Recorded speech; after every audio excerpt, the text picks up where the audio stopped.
So good evening, Ma'am Hadaone. Good evening, classmates. So we are the group 5, and for today's discussion, we will be discussing about the Philippines a century hence, as an essay that was written by Dr. Sarsal. So before we discuss the century hence, here are my group mates. Next slide po. So the reporters for this session is me, Bignotea Shela, together with Cantoria Alana Mary Rose, Vaqueros Jehan, Miss Rosabilia Cabaubo, and Miss Lizelle Serra. Next slide.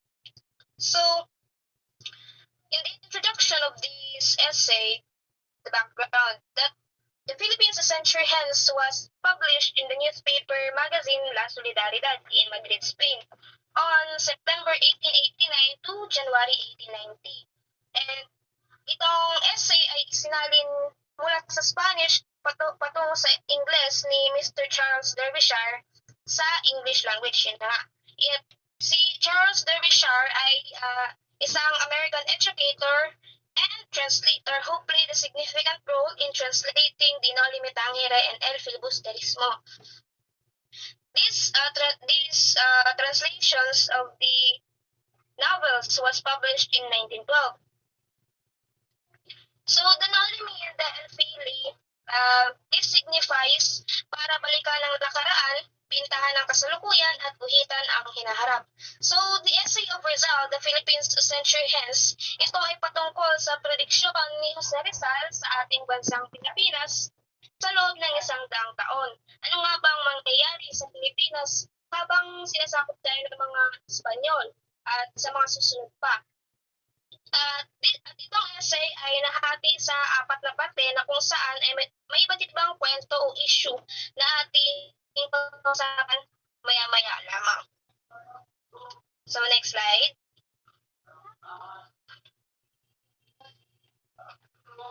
So, yun nga, nasabi ko na kanina that the essay was a prediction to the Philippines in the next 100 years. And this essay ay binatay ni Rizal sa propesya ni Fyodor Hagor na isang German traveler, and Fyodor Hagor was a German ethnologist and a naturalist. And Fyodor Hagor, nagstay siya sa Pilipinas ng ilang buwan sa noong 1860. At habang nananatili siya sa Pilipinas ay kanyang isinulat ang kanyang mga obserbasyon sa ating bansa. At ito ay kanyang ipinablish at pinamagatang Travels in the Philippines. Sa Travels in the Philippines ay nakasaad sa librong ito ang kasalukuyan ng Pilipinas, at dito niya ibinase ni Rizal ang kanyang mga propesya sa ating bansa. Hinulaan niya dito ang pagbagsak ng colonization ng Espanya at pagdating naman ng mga Amerikano. So, ang librong to ay isa sa mga binabasa ni Rizal, yung Travels in the Philippines, noong siya ay maliit na bata pa lamang. At ito ang nagpamulat sa kanyang isipan na gumawa ng mga polisiya patungkol sa paghahanda ng ating mga kababayan sa industrial at komersyal na kompetisyon. At si Fyodor Hagor at si Jose Rizal ay nagkaroon ng pagkakataon na magkita sa Berlin, which is sa Spain. At sila ay nagdiskusyon patungkol sa kung ano nga ba ang nangyari sa bansang Pilipinas. Next slide. So, dahil sa mga sinulat ni Dr. Rizal, siya ang naging boses ng kanyang mga kababayan upang maghangad ng kasarinlan at kalayaan. So, for this essay, the Filipinas dentro de 100 años, he was able to predict what will happen to the Philippines in the next 100 years. Yun nga, siya ang naging boses ng kanyang mga kababayan upang maghangad ng kasarinlan at kalayaan mula sa mga pagpapitayuhan sa Espanyol. So, to further discuss about the four parts of the essay, here is Ms. Cantoria to continue the discussion of the essay.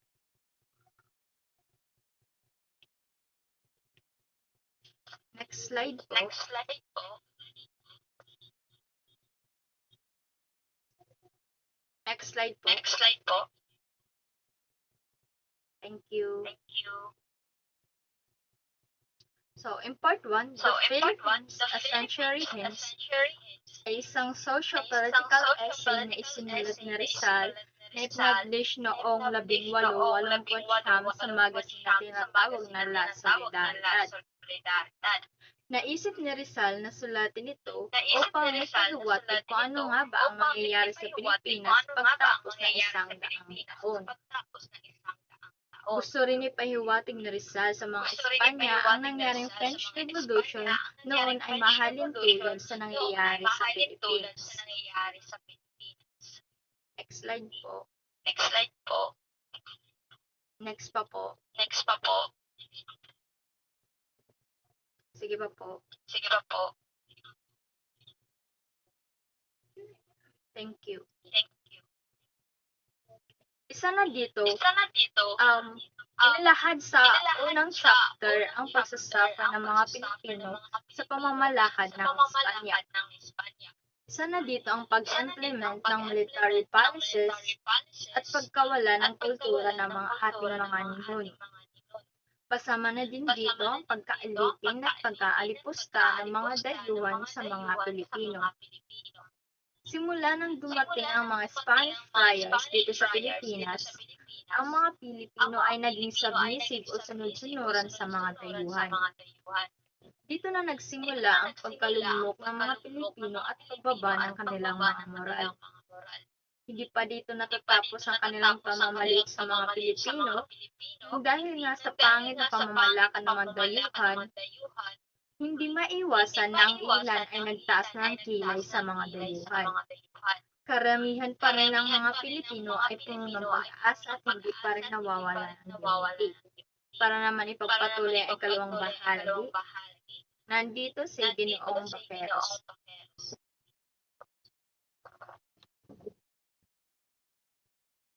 Ngayon, tumuko naman tayo sa pangalawang kabanata ng The Philippine Century Head. May malaking katanungan sa ikalawang chapter. Ito ay ano nga ba ang kalagayan ng Pilipinas pagkatapos o pagkaraan ng 100 taon? Next slide. Tayo ay nasabog ng mga dayuhang Espanya na mahigit 3 century. Dahil tayo mga Pilipino ay sobrang bait at masunurin at higit sa lahat, malakas panindigan. Kaya ito'y naging hudya na tayo naging sunod-sunuran sa sarili nating bansa. Nasilaw tayo mga Pilipino sa mga pangako ng mga dayuhan at ito'y naging hudya na halos ibigay na natin ang aming kalayaan sa mga dayuhan.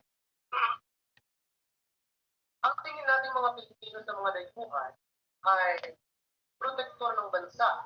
Ngunit huli na nang malaman natin na tayo ay ginagamit lamang para sa sarili nilang kapakanan. Mga alipin at pagpatay ang naranasan ng mga Pilipino sa kamay ng mga dayuhan dahil sa pangyayaring ito ay nagbigay ng babala ang ating pambansang bayani ng si Dr. Jose Rizal na na kung patuloy hindi na maaalipustahin ang mga Pilipino ay darating ang araw na sila ay mag-aalasa at hindi magtatagal ay makakamit nila ang kalayaan. Doon pa man ay ang mga Pilipino ay naghahangad na ng sa demokrasya laban sa mga dayuhan. Kaya ang ilan sa mga Pilipino ay nagpupo ng iba't ibang grupo. Sabihin na dito ang La Solidaridad at Katipunan. Ito ay kinuho upang makamit ang kanilang pinagdarapan sa kalayaan. Next slide, please. Kung makikita ninyo sa ginawa namin PowerPoint, ay makikita ninyo ang buong Pilipinas. Nagawa lang naman tayong sakupin ng matagal dahil tayo ay magtutulon. Marahil base na ito sa geographical na anyo ng Pilipinas. Dahil nga hati-hati ang isla ng Pilipinas, kaya nagawa tayong sakupin ng napakatagal nang wala kang kalaban-laban. Next slide.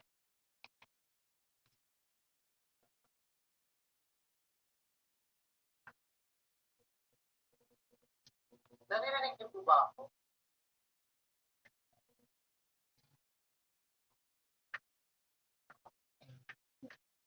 Ninais ng ating pambansang bayani na magkaroon ng mga Pilipino ng representative sa Spanish Quarter at human rights at kabilang na rin dito ang greater liberty para sa mamayang Pilipino. Ngunit, ang sagot ng mga Spanish government ay gusto lamang ng Spanish government na imitahan ang progreso ng Pilipinas. Short, gusto lang nilang pahirapan ang bansang Pilipinas. Pinaparusahan nila ang mga pumagkasyon sa kanilang gobyerno. Kabilang na dito ang next slide. Kabilang na dito ang impoverishment of the country at saka gradual extermination of inhabitants. Kung ipagkukumpara, next slide. Next slide. Kung ikukumpara ang past at present na condition ng Pilipinas, ang mga liberal Spaniards ay nanatili lamang. Ang mga friars at followers nito ay naging progresibo. Samantalang ang Filipino ethic ay naging retrograde o naging paurong. Kapag sinabi natin retrograde, ang development ng isang bansa ay hindi tumaas. Ngunit, bumaba ang development ng isang bansa. Next slide. Sa konklusyon, nagagalap ang ating mga ninuno dahil tayo ay lumaban para sa ating kalayaan. Kung wala sila, ay wala rin tayo. Huwag sana natin sayamin ang kanilang sakripisyo at patuloy natin gawing progresibo ang Pilipinas. At bilang mamamayang Pilipino, karapatan din natin ipaglaban ang ating karapatan para sa ating bayan, para sa atin at sa susunod na henerasyon. Para naman sa susunod na kabanata, ito naman ay pintunan ni Binibinis Kabaw-Kabaw. Ngayon ay tumungo naman tayo sa chapter 3. Next.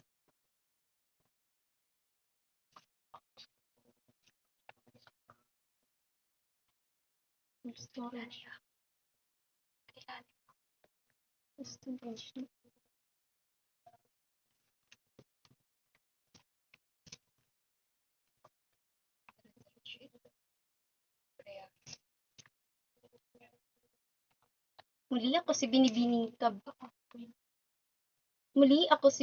Kabaw-Kabaw. Pasensya na at ako ay na-out kasi mahina yung signal ko. Next slide po. Next slide po.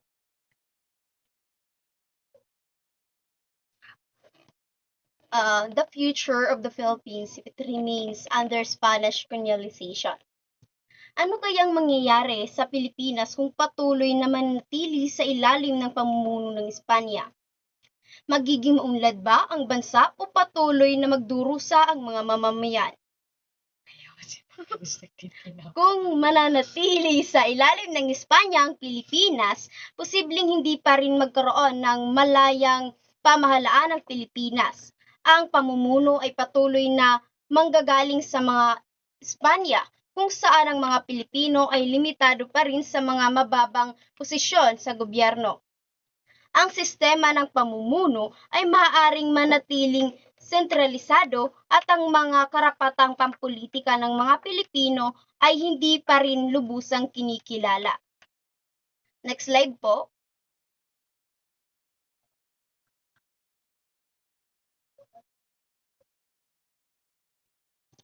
Sunod naman ay Filipinos continue to awaken to the truth and injustice of the colonial government.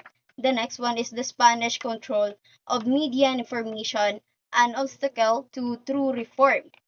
So, patuloy na nagising ang mga Pilipino sa katotohanan at kawalang katarungan na dulot ng pamahalaang kolonyal.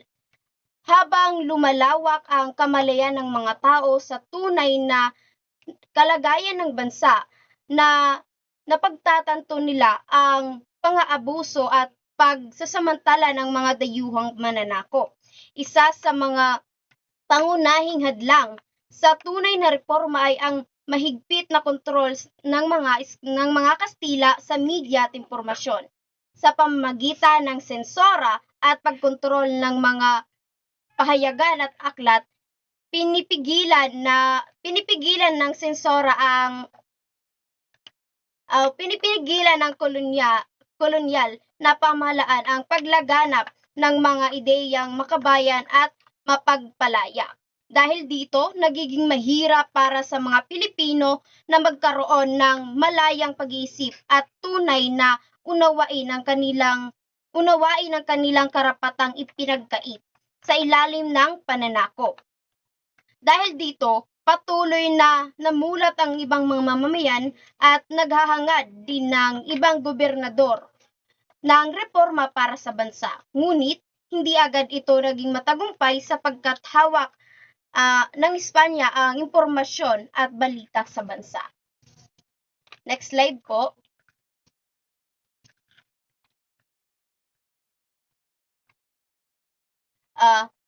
Dahil dito, na halintulad ni ang Pilipinas kay Sancho Panza sa isla ng Barataria, isang karakter sa nobelang Don Quixote kung saan merong masaganang pamumuhay si Sancho at malayang kumain ng iba't ibang putahe. Ngunit nang nakaalam si Pedro Raiso sa kanyang mga kinakain ay patuloy na nakaranas ng gutom si Sancho, sinabi ni Pedro Raiso na maaari lamang siyang kumain ayon sa pangangailangan at kaugalian ng ibang mga isla. Dito, inalintulad ni Rizal ang Pilipinas kay Sancho ang mga pagkain sa mga reforma para sa bansa at si Pedro Raiso sa mga taong gustong makinabang o ang mga Espanyol. Patuloy na naghihirap si Sancho kay Pedro at hindi kalaunan ay minithi niya muli ang kanyang kalayaan at patuloy na nag-aklas.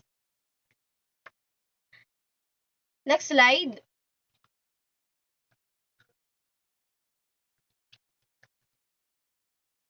Spanish refusal of Filipino representation in the Cortes. Ang pagtanggi ng Espanya na bigyan ng kinatawan ng mga Pilipino sa Cortes o Kongreso ng Espanya ay malinaw na anyo ng diskriminasyon at pagsikil sa karapatang pantao ng mga mamayan sa Pilipinas. Sa harap nito, nanindigan si Dr. Jose Rizal at nanawagan para sa mga makatarungang reforma. Kabilang sa kanyang mga panawagan ay ang pagkakaroon ng malayang pamahalaan o free press upang ang mga Pilipino ay magkaroon ng boses at kalayaan sa pagpapahayag ng kanilang saloobin at hinanaing laban sa pamahalaan. Isa rin sa kanyang ipinaglaban ay pagkakaroon ng Pilipinong delegado sa Cortes upang mapakinggan ang tunay na kalagayan ng Pilipinas at maipaglaban ang karapatan ng bansa sa loob ng mismong pamahalaang Kastila. Bukod dito, tahasan niyang krinitiko ang pamahalaang Espanya dahil sa kawalan ng tunay na reforma at makatarungang pamumuno. Para kay Rizal, hindi tunay na umuunlad ang isang kolonya kung patuloy na ipinagkakait ang karapatan ng mamamayan nitong makilahok sa pamahalaan at magsalita laban sa katiwalian at pagmamalupit. Ang kanyang panawagan ay hindi lamang para sa ikabubuti ng buong sambayanang Pilipino. Next ay ang rest of putting Filipino representatives in the Spanish Cortes. Meron itong tatlo. Ito ang lack of discipline. Second, become political streamers. The third one is can't act properly. Una rito, ayon sa pananaw ng mga Kastila, hindi umano sapat ang kaalaman, karanasan, at kasanayan ng mga Pilipino sa larangan ng politika at pamamahala. Kaya't maaaring hindi nila mapanatili ang kaayusan at tamang asal sa loob ng mataas na institusyon tulad ng Cortes. Ang ganitong pananaw ay nagpapakita ng diskriminasyon at hindi pagkilala sa kakayahang matuto at mamuno ng mga Pilipino. Mahalaga ito sapagkat ipinapakita rito ang argumento ng mga Kastila para ipagkait ang karapatang pampolitika sa mga Pilipino. At ito'y ginagamit upang panatilihin ang kolonyal na kapangyarihan. Pangalawa, ang political tremors. Ang mga Pilipino, yung mga leader na pabago-bago ang paninindigan upang maprotektahan ang pansariling interes. Para sa mga Kastila, ang pansariling interes ang kakulangan ng matatag na prinsipyo ng mga Pilipino ay maaring magdulot ng kaguluhan sa loob ng Cortes at makasama sa imahe ng pamahalaan. Gayunpaman, ang ganitong akusasyon ay hindi makatarungan dahil hindi binibigyan ng pagkakataon ng mga Pilipino na patunayan ang kanilang kakayahan. Ang mahalagang punto dito ay dapat pagtuunan ng pansin ang paghubog sa mga lider sa halip na husgahan agad sila batay sa kinakalang kahinaan. Ang pangatlo ay ang kawalan ng kakayahang kumilos ng maayos o professional. Ito ay nagpapakita ng paniniwala ng mga Kastila na ang mga Pilipino ay hindi bihasa o handa sa mga proseso ng lehislasyon at pamumuno. Para sa kanila, maaaring maging sagabal lamang ang mga Pilipino sa halip na makatulong sa paggawa ng batas. Ang ganitong pananaw ay nagpapalalim sa kolonyal na pagmamaliit sa kakayahan ng mga nasasakupan. Mahalaga itong suriin sapagkat dito nakikita kung paano ginagamit ng kolonyal na kapangyarihan ang stereotype upang pigilin ang pagbibigay ng tunay na representasyon at katarungan sa mga Pilipino. Sa kabuuan, ang mga rason na ito ay hindi makatwiran at ginagamit lamang upang patuloy na kontrolin ng mga Pilipino at hadlangan ang kanilang pag-unlad sa politika. Yan lamang po at narito si Binibining Sera para talakayin ang huling kabanata. At ngayon naman, magandang gabi muli. Ngayon naman ay tatalakayin ko ang ika-4 na kabanata. Dahil nga patuloy na dumarami ang mga ilustrado sa Pilipinas, patuloy ring ipinaglaban ng mga Pilipino ang kalayaan ng bansa mula sa kolonisasyon ng mga Espanyol.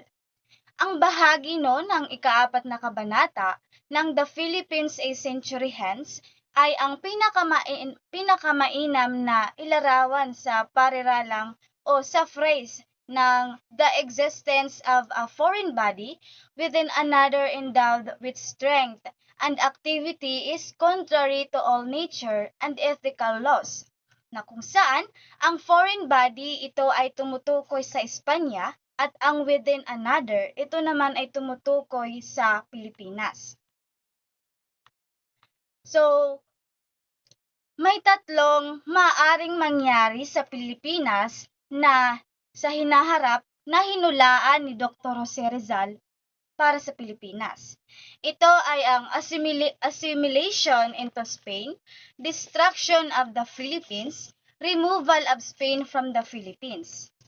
Sa assimilation into Spain o ang asimilasyon ng Pilipinas sa Espanya na kung saan ito ay maaaring maging isang lalawigan ang Pilipinas ng Espanya at makamit ng mga Pilipino ang buong karapatan tulad ng mga peninsulares. Sa pangalawa, ito ay ang pagkawasak ng Pilipinas. Dito, itinaas ni Rizal ang tanong kung papaano pinipigilan ng Espanya ang pag-unlad ng Pilipinas at binanggit niya ang 3 paraan. Narito ang unang paraan. Panatilihing mangmang ang mga Pilipino. Nagtagumpay ba sila? Hindi. Sapagkat nagising ang kamalayang makabansa ng mga Pilipino at nagkaisa sila. Pangalawa naman, panatilihin sa kahirapan ang mga Pilipino. Nagtagumpay ba sila dito? Hindi. Sapagkat ang kahirapan ang nagtulak sa kagustuhang baguhin ang sitwasyon. Pangatlo, lipulin ang lahing Pilipino. Nagtagumpay rin ba sila? Hindi. Sapagkat nakaligtas ang mga Pilipino sa kabila ng mga digmaan at epidemya. At kung ipapagpatuloy ito ng Espanya, marami ang isasakripisyo nitong tao. Pangatlo, sa mga hinulaan ni Rizal, ito ay ang removal of Spain from the Philippines, na kung saan ito ang hula ni Rizal na natupad at nauwi sa tanong na aling bansa ang papalit sa pananakop? Ito ba ay ang Europeo o Asyano? Ang sagot dito ni Rizal, wala sa kanilang dalawa. Noong panahong iyon, abala ang Europa at Asia sa sarili nilang mga pananakop. Kaya hinulaan ni Rizal na ang Estados Unidos ang susunod na mananakop. Kaya ang hula nito ni Rizal ay siyang natupad. Tinanggal ng Amerika ang Espanya at sinakop ang Pilipinas. Next slide. Dito naman ay pag-usapan naman natin ang sinabi ni Rizal sa kanyang mga armadong kababayan mula sa kanyang selda sa Fort Santiago noong Desyembre 15, 18 at 96. Sa kanyang mistulang talumpati, sinabi niya rito na mula nang siya ay bumalik mula sa Espanya, nabalitaan niya na ginagamit ang kanyang pangalan bilang sigaw sa digmaan o revolusyon. Dito sa puntong ito ay tinalakay na ito ng mga nakaraang pangkat, kaya ito ay aking nalang pahapyaw na tatalakayin. Dito ay isang mapait na sorpresa para sa kanya. Ngunit dahil sarado na raw ang usaping ito, nanahimik siya sa isang pangyayaring tila hindi na masosolusyonan. Subalit, napansin pa rin niya ang mga sinyales ng kaguluhan sa bansa. At ipinahayag din niya na marami na siyang nagawa. Ngunit laban sa kanyang mga payo, nagpatuloy pa rin na ang kilusan. Kaya sinabi ni Rizal na inaalay niya hindi lamang ang kanyang tungkulin, kundi pati ang kanyang buhay at pangalan, para magamit sa paraang pinakamainam lalo na sa pagpigil ng revolusyon. Ipinakita niya dito ang tunay siyang nagmamalasakit sa kalayaan ng bansa. Ngunit binigyang pansin niya ang edukasyon bilang susi sa pagkakaroon ng sariling pagkakakilanlan at pagiging karapat-dapat sa mga pribilehiyo. Next slide.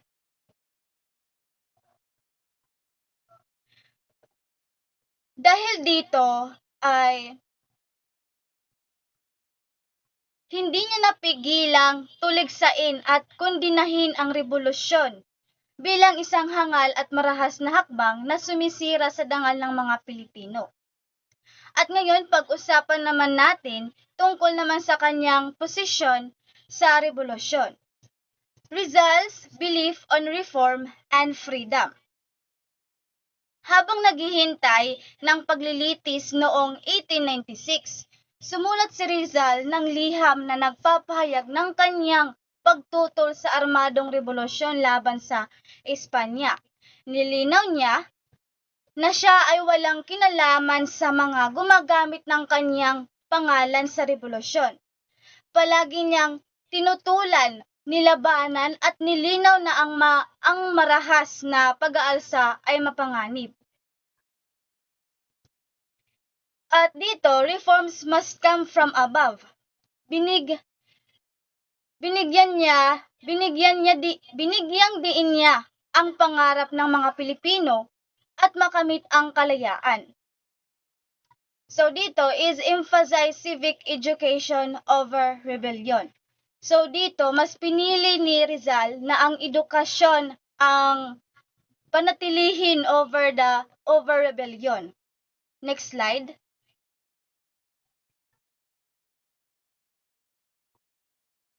At dito ay nag-iwan siya ng katagang, "What is the use of independence if the slave of today will be the tyrant of tomorrow? And no doubt they will, because whoever submits to tyranny loves it." So sa pahayag na to, pinaalalahanan niya na ang mga Pilipino na ang kababaang loob at kabutihang asal ay kailangang mapanatili.